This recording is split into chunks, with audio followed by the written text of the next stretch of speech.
Bonjour à toutes et à tous. Bienvenue dans Smart Impact, l'émission des entreprises à impact positif. Voici le sommaire. Mon invité aujourd'hui, c'est Romain Casadbec, qui est le cofondateur de Gaz de Ferme. On va parler biogaz et méthanisation, évidemment. Il nous présentera son innovation, le carboséparateur. Le débat de cette émission portera sur le baromètre de confiance des startups. On verra notamment comment ces créateurs et créatrices d'entreprises appréhendent les enjeux de RSE.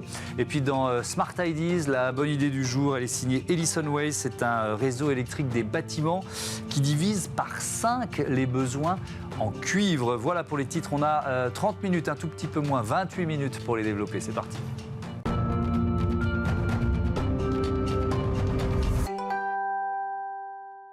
Bonjour Romain Casadbec, bienvenue.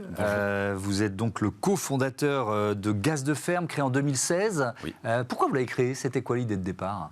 Alors c'est parti, comme le nom le dit peut-être, sur une exploitation agricole. Ouais. J'ai cofondé ça avec un agriculteur qui s'appelle Pierre. Et la démarche depuis le début, c'est est-ce qu'on peut rentabiliser une source d'énergie sans impact sur le climat à l'échelle d'une exploitation agricole. C'est-à-dire, on est dans une logique de méthanisation, c'est ça, hein, mais à petite échelle. Exactement. C'est voilà. ça votre idée de départ. C'est tout l'objet. Voilà. Et depuis le début, c'est ça. Voilà. Donc on est parti sur la ferme de Pierre, qui est une petite exploitation, c'est un élevage, vous avez 300 têtes. Dans quelle région? Alors nous sommes au pied des Pyrénées, voilà. Ok, près de Tarbes, c'est ça? Au nord de Tarbes. Au nord de Tarbes. Ouais. Donc il y a une exploitation, 300 bêtes, c'est ça? Oui, ce sont des chèvres en l'occurrence. Ok. Et donc ça c'est le point de départ, voilà. Une espèce de page blanche. Qu'est-ce que vous en faites? Alors on en fait que le constat est le biogaz ça existe, mais rentable à petite échelle, non. D'accord. Et donc on en est à avoir des usines de méthanisation qui se font avec des gros gisements de biogaz et des équipements de type industriel, de taille industrielle. Ce qui n'est pas si simple, hein, parce que c'est une industrie qui débarque à la campagne, quoi. Il faut dire les choses comme elles sont. Donc exactement. C'est pas si simple. Ça pose des problèmes à plusieurs niveaux, des difficultés.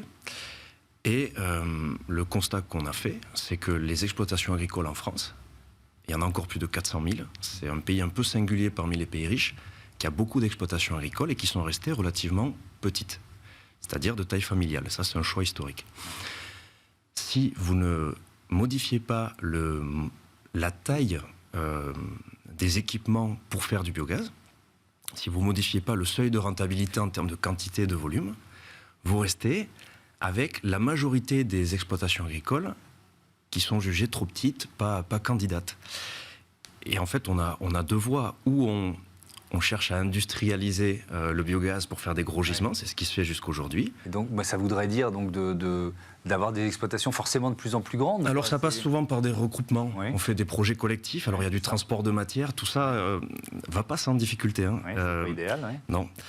Donc on est assez clair. On pense que forcer une industrialisation de l'agriculture, ça ne passera pas pour tout un tas de raisons et qu'il vaut mieux adapter la technologie aux tailles des exploitations. C'est là que l'innovation rentre en ligne de mire, avec notamment le carboséparateur. Alors c'est quoi le carboséparateur? Alors ça s'appelle comme ça parce que ça permet de séparer le carbone. Je m'explique. Le biogaz, c'est un mélange.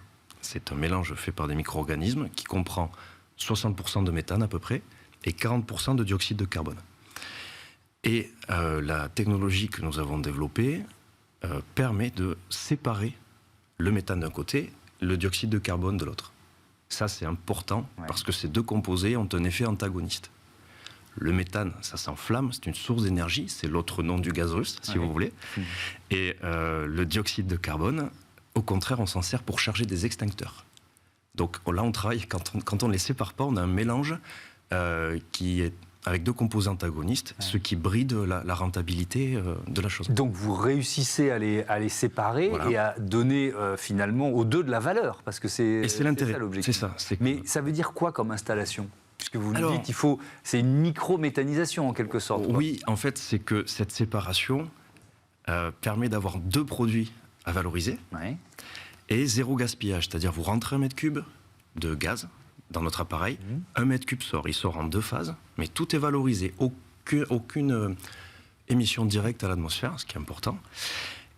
Et du coup, la valeur ajoutée que vous tirez par mètre cube de biogaz est beaucoup plus importante. Ce qui nous a permis, de dire, ben voilà, nous, on arrive à la rentabilité pour des volumes beaucoup plus petits. Ouais. Voilà, c'est ça et on arrive à l'objectif initial. Donc c'est quoi? C'est une machine, c'est une petite installation? concrètement, on a choisi une approche modulaire, là aussi pour essayer d'être un peu différent des concurrents, qui ont souvent des installations un peu plus grandes. Et donc c'est un petit module de 6 mètres carrés d'emprise au sol, c'est pas grand énorme, du tout, non, ça rentrerait largement dans les studios. Et avec un débit très petit, c'est 10 mètres cubeurs de biogaz qui sont traités par la machine. Donc ça, les gens du métier, ça leur parlera, c'est à peu près 20 fois plus petit que ce qui se fait habituellement. D'accord. Mais c'est modulaire, voilà. Vous pouvez le faire grandir. On peut en mettre X, on peut le faire tourner 2 heures par jour, 20 heures par jour. On a choisi de faire un produit pour pouvoir le déployer rapidement et le produire en série très vite. Ouais, alors, et comment vous le commercialisez? Là, on arrive sur une autre innovation qui est Violette, le carbone des champs. Alors, c'est quoi? C'est des bouteilles Oui, absolument. Qu'est-ce que vous proposez avec quand on ça? est arrivé avec notre appareil, voilà, on vous permet de produire du gaz biosourcé. Ah, c'est bien, mais comment je distribue mon Qu'est-ce que je vais en faire? Ouais, c'est merveilleux. Ouais. Et donc, il y avait la question notamment de ce dioxyde de carbone, c'est 40%, qui, jusqu'ici, historiquement, ont quasiment jamais été valorisés dans le biogaz. Et donc, nous, on s'est rendu compte qu'il fallait créer notre propre filière de distribution de CO2 bio en bouteille. Et c'est ça, Violette. Mais alors, c'est quoi le débouché? Qui achète quoi, pour en faire quoi? Alors, un exemple qui va parler à tout le monde. La majorité des tireuses à bière de tous les bars du monde marchent avec une bouteille de CO2. Voilà, okay. C'est un exemple très concret. On va pouvoir boire une bière décarbonée, quoi. Exactement, vous pouvez boire une bière pression sans avoir la pression de polluer, de dégrader le climat. Et alors, là, vous en êtes où? Parce que l'histoire démarre en 2016, on a bien compris qu'il fallait... Il y a du développement. Il a fallu développer, il a fallu innover, il a fallu déposer peut-être? Il y a des... Oui, des brevets, le carboséparateur est breveté. D'accord. Donc là, vous en êtes où de votre développement? Alors, le développement est fait et le carboséparateur est prêt à être mis en production. Et donc, on vient de finaliser une levée de fonds. Donc, alors, nous, on est encore une toute petite entreprise, c'est à peu près 1 million d'euros pour nous. Donc, pour nous, c'est très bien déjà. Ouais. Vous l'avez fait en financement participatif, notamment? Oui, avec une partie de financement participatif et une partie de business angels. Okay, et donc, les deux ont eu du succès et nous ont beaucoup confortés dans la démarche. On a eu plus de 500 personnes qui ont participé, donc c'est chouette. Et donc là, maintenant, on a les moyens de faire une démonstration. On a plus d'une vingtaine de commandes déjà. Donc on va faire une vingtaine de réalisations. Et l'idée, c'est on donne rendez-vous à peu près dans 1 an à tout le monde pour constater, je pense, que ça a bien marché et qu'on peut déployer ça à grande échelle. Ouais. Pour un agriculteur, alors on va reprendre l'exemple de Pierre finalement, c'est un complément de revenu. Qu'est-ce que ça peut représenter pour un agriculteur qui a une petite exploitation? Ouais, voilà, mais c'est un sujet assez central pour nous. Vous savez peut-être que de nombreuses exploitations agricoles connaissent des difficultés économiques. C'est un sujet très sérieux. La meilleure nouvelle ressource que vous pouvez espérer, c'est la charge que vous ne payez plus.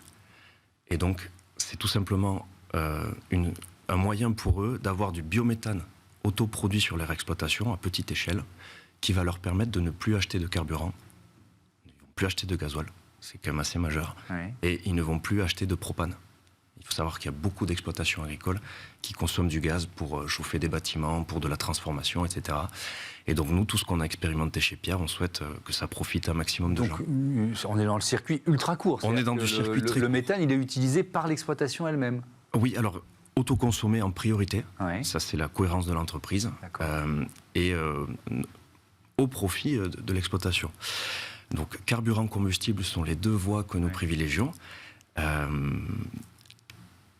Il y a très souvent, assez vite, même sur une exploitation qui n'est pas très grande, de l'excédent. Et là, nous apportons le support technique et commercial pour distribuer des excédents de biométhane. Sous quelle forme? Donc, c'est la possibilité de venir faire le plein à la ferme pour votre voiture, pour une économie de voisinage, pour tous les gens qui habitent autour. Donc ça, c'est la décentralisation des pompes à essence, c'est complètement nouveau.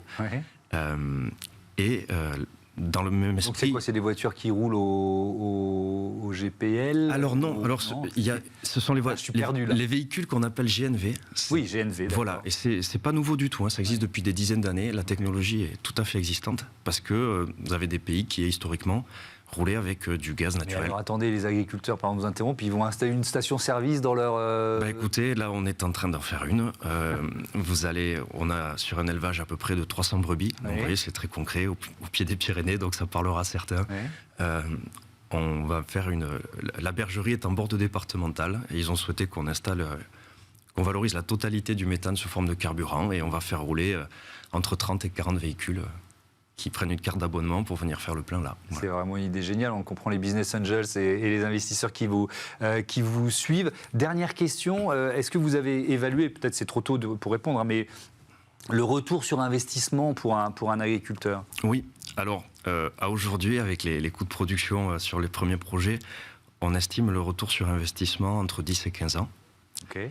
Et les calculs ont été faits il y a quelques mois de ça, quand les prix de l'énergie fossile étaient beaucoup plus bas. Donc on s'était mis un petit peu au-dessus, mais pour que ça reste compétitif quand même. Là, on est en capacité de monter les prix. Oui, donc au prix du gaz actuel, le retour sur investissement, il s'accélère évidemment. La tendance est plutôt porteuse pour nous. Oui. D'accord. Enfin, pour nous, pour cette économie-là. Très belle idée. Merci beaucoup d'être venu. Merci de m'avoir invité. Casadbec nous présenter Gaz de ferme et on vous souhaite le meilleur pour la suite. On passe à notre débat sur la confiance des startups.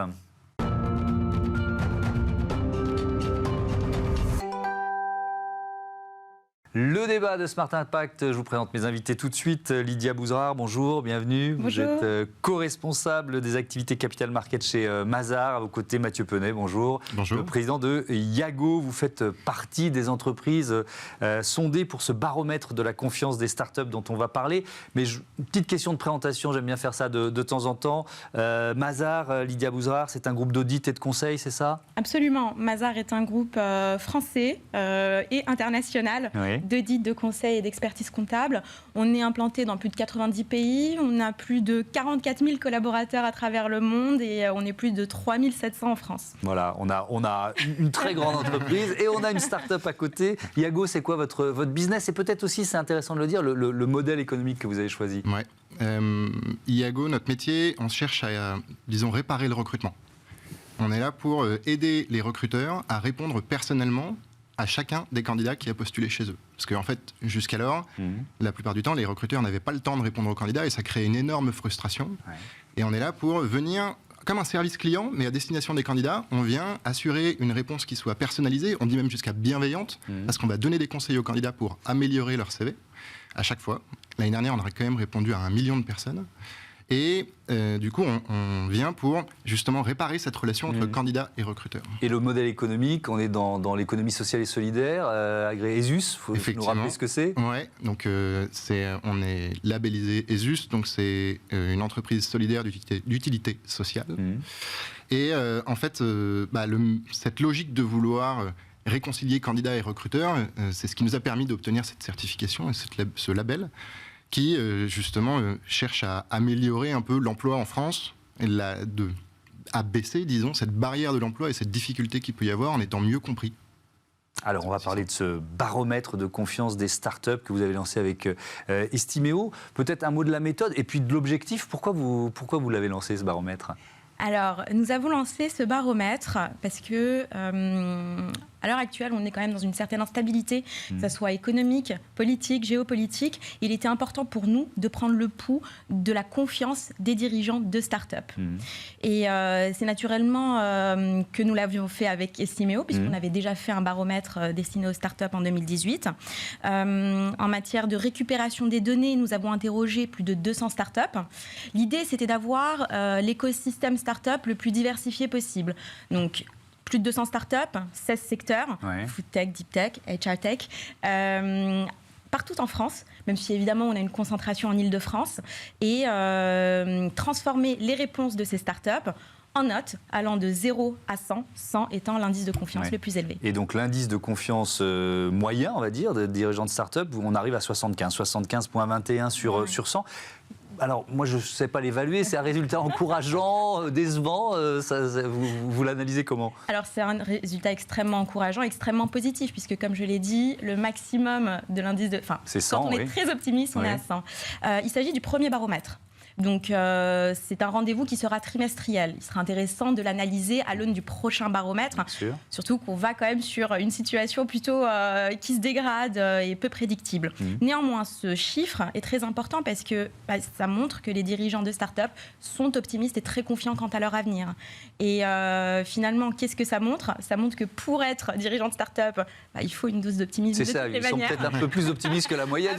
Il faut avoir envie de se lancer. Absolument. Et dans le détail, on constate en grande conclusion que les dirigeants sont très optimistes et très confiants quant à ce qu'ils peuvent maîtriser, c'est-à-dire leurs enjeux internes, le recrutement, la stratégie RSE, leurs produits, leur chiffre d'affaires. Et disons que la note est amoindrie par les enjeux externes, à savoir la conjoncture et les financements et la difficulté à en avoir dans le cadre qu'on connaît. Oui, Mathieu Penet, vous avez participé à ce baromètre. Je suis d'ailleurs très fier d'être le représentant des 200 entrepreneurs qui ont répondu. Oui, c'est lourd de responsabilité. Effectivement. Alors, vous avez confiance en l'avenir ? Et si oui, pourquoi ? En fait, j'ai l'impression que pour être entrepreneur, il faut déjà être résolument optimiste. Il y a une notion de... sinon, on ne décide pas de se lancer, si on n'a pas foi un peu dans l'avenir.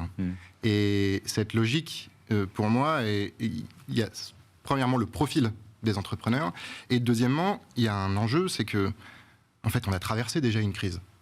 Le Covid a dû apprendre une certaine résilience qu'on avait déjà en tant qu'entrepreneur, mais a exacerbé cette compétence. Et du coup, en fait, et on n'en sort même pas et qu'on prend une deuxième crise. Voilà, même si on nous annonce une crise qui doit arriver, ça fait 6 mois qu'on nous annonce que dans 2 mois, il va y avoir une crise. Et on est non-stop dans ce circuit de « attention, dans 2 mois, la foudre va tomber ». Bon, in fine, on arrive, on est prêt, on est capable d'encaisser. On a déjà encaissé des grosses crises, donc on est capable d'encaisser les prochaines. Et après, il y a quelques éléments qui ressortent. C'est que, mine de rien, sur l'étude, disons, l'État français a déjà beaucoup aidé les entrepreneurs un peu dans le Covid. Si jamais il y a une autre crise, on sait qu'on sera un peu baqué. Disons, on aura une assurance derrière. On aura des aides potentielles si jamais il y a une vraie crise qui vient pénaliser tout le monde. Un baromètre comme celui-là, il vous est utile à vous aussi de voir comment vos collègues, entre guillemets, réagissent face voilà, aux crises dont vous parlez ? J'ai un peu l'impression qu'il y a 2 catégories d'entrepreneurs. Parce que même si on nous annonce une crise, on nous annonce que, justement, et c'est pas pour rien qu'on est là aujourd'hui pour en parler, toutes les sociétés qui sont plutôt à impact, les entreprises à mission, nous, clairement, on est entreprise à mission, on est effectivement ESUS, on vient d'être labellisé B Corp. Il y a plein de leviers qui font que sur le marché, en fait, on va potentiellement, c'est ce qu'on nous annonce en tout cas, tirer notre épingle du jeu, même s'il y a une crise, même pour pouvoir aller chercher du financement, même si toute la place est en train de se retendre. Et alors ça m'offre la transition sur l'aspect RSE, qui évidemment nous intéresse dans cette émission. Sur les enjeux RSE, que répondent les 200 créatrices ou créateurs de start-up que vous avez interrogés ? Bien sûr, les enjeux RSE, les dirigeants sont très optimistes. Plus que la moyenne générale. Plus que la moyenne, puisqu'on s'établit à plus de 6 points par rapport à la moyenne générale. L'indice caracole autour de 80 points. Qu'est-ce que ça démontre ? Ça démontre bien que la RSE a été prise dès le départ, dès la genèse de la création de ces entreprises. Et finalement, pour leur croissance, ils embarquent la stratégie RSE et ils ont une réelle volonté de créer un impact à ce titre. Est-ce qu'il y a des secteurs plus confiants ou plus avancés ? Ça peut se relier dans ce domaine de la RSE, de ces enjeux ? Oui, absolument. On a 2 secteurs qui tirent leur épingle du jeu avec un pourcentage de confiance à 100%, que sont la green tech. Alors, par essence, ça semble assez logique. Ça semble assez logique. Et la cybersécurité, puisqu'en réalité, la cybersécurité est un des critères de gouvernance. Le G dans ESG, donc... gouvernance. Du coup, ce sont les 2 secteurs les plus confiants dans ce baromètre. Comment vous allez... Je reviens à la méthode un petit peu, parce que je suis curieux de ça. Donc là, il y a 200 startups qui ont été sondées. Ça sera tous les 3 mois. Ce seront les mêmes ? Ou alors vous allez renouveler... pour que ça ait du sens, on peut se dire il faut que ce soit les mêmes. Ou alors est-ce que vous allez renouveler ceux qui y participent, celles et ceux qui y participent ? Alors, l'idée dans un premier temps, c'est de garder les mêmes... pour avoir cette comparabilité. On est d'accord. En revanche, ce qui sera également intéressant, c'est d'intégrer de nouvelles startups, peut-être plus européenne, peut-être plus internationale également, mais dans un premier temps, dans les premiers baromètres, en tout cas le prochain, ça sera d'avoir le même échantillon pour pouvoir avoir cette comparabilité. Je reviens à l'indice général, à ce baromètre, donc 75,21 sur 100. Vous vous situez un peu au-dessus, vous êtes plus confiant que la moyenne En fait, il y avait pas mal de pans de questions qui étaient posées sur l'étude. Effectivement, il y a un stress qui est, je pense, partagé par beaucoup d'entrepreneurs, qui est sur le recrutement. Le fait de pouvoir accompagner la croissance de nos entreprises, mais de pouvoir recruter également. Qui dit crise potentielle, encore une fois, dit que tout le marché se rétracte et se tend réellement. Oui, il y a 95% des patrons français qui disent j'ai du mal à recruter. Donc il n'y a même plus de secteur en tension, c'est une économie en tension. Mais quand on est entreprise, alors start-up et entreprise ESUS, c'est plus facile. Et effectivement, c'est un vrai levier dans les attentes des candidats. Je vous parle plutôt en tant que RH qu'en tant qu'entrepreneur, mais dans les attentes des candidats, cette brique RSE est un sujet qui est de plus en plus regardé par les candidats quand ils postulent. D'autant qu'en ce moment, ils ont le choix, finalement. Ils peuvent choisir les entreprises en fonction des valeurs défendues, en fonction de quel est leur impact, et de plein de critères très éthiques. Et alors, je reviens aussi, j'en profite, parce que je vous pose des questions sur Yago. Dans un contexte comme celui-là, le modèle de Yago, le service que vous proposez aux entreprises, il est boosté par ce contexte de recrutement en tension ? Effectivement, en fait, chacun cherche à améliorer son expérience candidat et à se démarquer des autres avec une preuve tangible de réelle considération pour leurs candidats. Et c'est pour ça que oui, effectivement, je dois dire que commercialement, pour nous, en ce moment, ça se passe très bien. Est-ce que ça permet aussi de gommer certains biais de recrutement, votre application ou le service que vous proposez, la plateforme que vous proposez ? On est plutôt sur une logique de service après-vente. Donc le choix a déjà été fait par le recruteur. Nous, on est là pour accompagner le sentiment d'avoir été considéré par le candidat. Et on est là pour faire en sorte qu'il ait envie de repostuler. D'ailleurs, Mazars est un de nos clients, mais pour qu'il ait envie de repostuler parce qu'il s'est senti bien considéré la première fois qu'il a postulé. Et en fait, cet impact social, il est assez fort, parce que d'abord, c'est une logique de démarcation dans des marchés hyper concurrentiels. Et ensuite, il y a une logique de... on réhumanise un peu les ressources humaines et le recrutement. Je voudrais terminer sur... alors, il nous reste 1 minute, c'est beaucoup trop court pour parler de ça, mais bon, il y a ce défi de la taxonomie européenne, les nouvelles règles qui sont quand même assez complexes et tombées, je ne sais plus, il y a 115 critères ou un truc comme ça, 112 de mémoire. Pour un grand groupe, c'est peut-être facile, pour une start-up, c'est beaucoup plus compliqué. Est-ce que ça fait partie des enjeux des prochains mois qui ressortent de vos baromètres, parce qu'il n'y a pas que ce baromètre des start-up? Alors aujourd'hui, l'enjeu RSE ressort de manière générale, quelle que soit la taille de l'entreprise. S'agissant des contingences réglementaires, vous imaginez bien qu'en fonction de la taille, tout le monde n'est pas soumis à la même chose. Aujourd'hui, je dirais que les sujets taxonomie verte sont de vrais sujets grosses ETI, grosses entreprises. Néanmoins, étant donné que les startups, avec la réduction des seuils, très rapidement, toutes les entreprises vont être soumises. Et les startups ayant pris ces éléments de développement durable dès le départ dans leur stratégie, la marche à faire sera moins grande. Évidemment, ce sera plus facile. Merci beaucoup à tous les deux. À bientôt sur Bismart. C'est Smart Ideas tout de suite.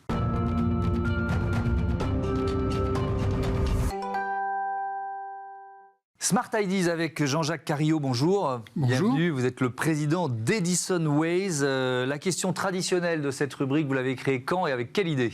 Alors, je l'ai créé en 2014 avec l'idée de faire un laboratoire sur un nouveau concept. Un concept qui est un concept de produit durable. Alors, un produit durable, c'est quelque chose de très important pour moi et pour la planète, à mon avis. C'est de réaliser des produits qui sont à la fois économiques, écologiques et qui, sur le plan social, sont non contraignants. Et aujourd'hui, on a un produit comme ça, et non seulement il est non contraignant, mais il est formidable pour les gens qui l'utilisent. Alors justement, donc là on est dans le domaine de l'électricité, de l'équipement électrique, c'est ça? C'est quoi la solution que vous proposez? Alors, une installation électrique qui remplacera la vôtre très facilement. Et dans l'idée, on va déjà enlever du cuivre. On va diviser la quantité de cuivre par 5. Par 5, c'est vertigineux, Absolument. C'est beaucoup. Alors comment vous faites? Regardez votre tableau électrique. Vous avez par exemple une arrivée à 30 ampères chez vous. Et en fait, ces 30 ampères sont divisés en plusieurs fils de cuivre dans toute votre maison. Si vous faites la somme de tous les disjoncteurs qui sont attachés à chacun des cuivres, des bouts de cuivre, vous verrez par exemple, chez moi, il y a 200 ampères. Bon, vous avez beaucoup trop de cuivre alors que vous n'avez que 30 ampères à distribuer. Donc l'idée, c'est déjà de faire passer un seul câble partout dans la maison et de mettre des boîtiers un peu partout pour récupérer l'énergie à proximité de là où on va les brancher, les prises, enfin, tout ça. Et donc ça, l'idée est très simple, vous voyez. L'idée est simple, la mise en place aussi, quand vous intervenez sur une installation, c'est un investissement important pour je sais pas, le bailleur, l'entreprise, le particulier. Comment ça se passe? Non, alors, on va déjà parler de l'installation elle-même, le prix de l'installation. Bon, pour l'électricien, c'est beaucoup plus simple. Il y a beaucoup moins de câblage à faire. Ah oui, vos clients sont les électriciens en fait. Oui, a priori, les électriciens, bon, peut-être plus tard directement les consommateurs, mais en tout cas, aujourd'hui, les électriciens sont les premiers visés dans ce marché. Donc, ça leur simplifie la vie d'une certaine façon? Oui, énormément. Il y a beaucoup de choses qui leur simplifient la vie dans notre système. Notamment en termes de sécurité et en termes de diagnostic. On fait un diagnostic permanent du réseau, donc ils savent exactement ce qui se passe s'il y a un problème. D'ailleurs, on est tolérant aux pannes et aux défauts, ce qui veut dire que si un jour vous avez un problème sur votre réseau, vous avez le temps d'appeler l'électricien, mais simplement, on va vous afficher quelque chose qu'il faudra dire à l'électricien avant qu'il arrive. Et donc, il saura exactement quoi faire en arrivant chez vous.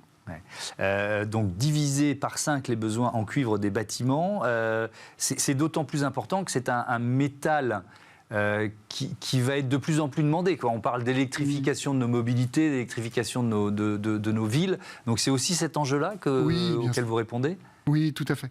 Alors, l'autre intérêt, évidemment, c'est pas simplement de diviser par 5, c'est l'augmentation de sécurité dont je vous parlais. Le cuivre, quand même, c'est vrai pour ce que vous dites, c'est 33% de la consommation pour la partie électrique. C'est vraiment énorme.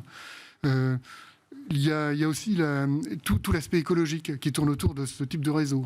On connaît votre consommation directement. D'accord ? Vous savez vous-même l'exploiter. C'est en plus confidentiel, ça reste chez vous. Vous pouvez reprogrammer votre réseau comme vous l'entendez. C'est-à-dire que si vous voulez changer la fonction d'un interrupteur, il n'y a pas de problème. Vous pouvez faire une minuterie, rajouter tout ça. C'est gratuit, c'est pour vous, c'est rien du tout. Et l'interface est très simple.